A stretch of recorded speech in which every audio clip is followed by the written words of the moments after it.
রোজা অবস্থায় স্বপ্নদোষ হলে রোজা কি ভেঙে যাবে না থাকবে? এটা খুবই গুরুত্বপূর্ণ প্রশ্ন, যুবকদের জন্য অনেক বেশি দামি প্রশ্ন। ঠিক আছে না যুবক ভাইরা কথাটা আমার?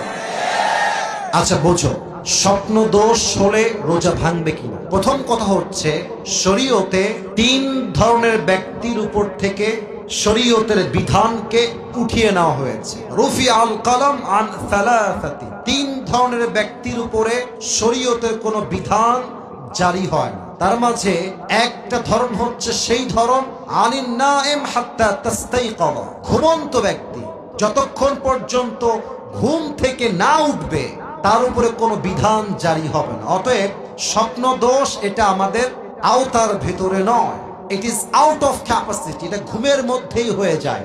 অতএব স্বপ্ন দোষ হলে রোজা ভাঙবে না, তবে গোসলটা ফরজ হয়ে যাবে। আবারও বলছি, রোজা ভাঙবে না, তবে গোসলটা ফরজ হয়ে যাবে। তবে তোমাদেরকে আমি বন্ধু হিসেবে বলতে চাই, রোজার মাসেও যাদের স্বপ্ন দোষ হয়, খায় তো খুবই কম, তাও যেহেতু স্বপ্ন দোষ হয়, বুঝতে হবে দাল মে কুছ কালা তো জরুর হ্যায়। এই কালাটা কি? কালাটা হচ্ছে সারা দিন মেয়েদের চিন্তা করে, সারা দিন বাজ চিন্তা করে, সারা দিন মেয়েদের ভিডিও দেখে বেড়ায়। কথা ঠিক আছে কিনা বলো? তো যে যেটা ভাবে বেশি, স্বপ্নে সে তা দেখে বেশি। সারাদিন উল্টাপাল্টা চিন্তা করলে স্বপ্নে তো উল্টাপাল্টা আসবেই যুবক ভাইরা, ঠিক না বলো? অতএব সারাদিন বাজে চিন্তা বাদ দিয়ে দাও। কি করবা দেখো, ঘুমাতে গেছো, ডান কাত হয়ে ঘুমাবা। 1 নাম্বার। বাম কাত না ডান কাত? আওয়াজ নাই। বাম কাত না ডান কাত? 2 নাম্বার, ঘুমানোর পূর্বে একটু প্রশ্ন এখানে রাখলাম, মাফ করবেন। 2 নাম্বার, সকলেই 3 কুল পড়বেন, সূরা ইখলাস, সূরা ফালাক, সূরা নাস।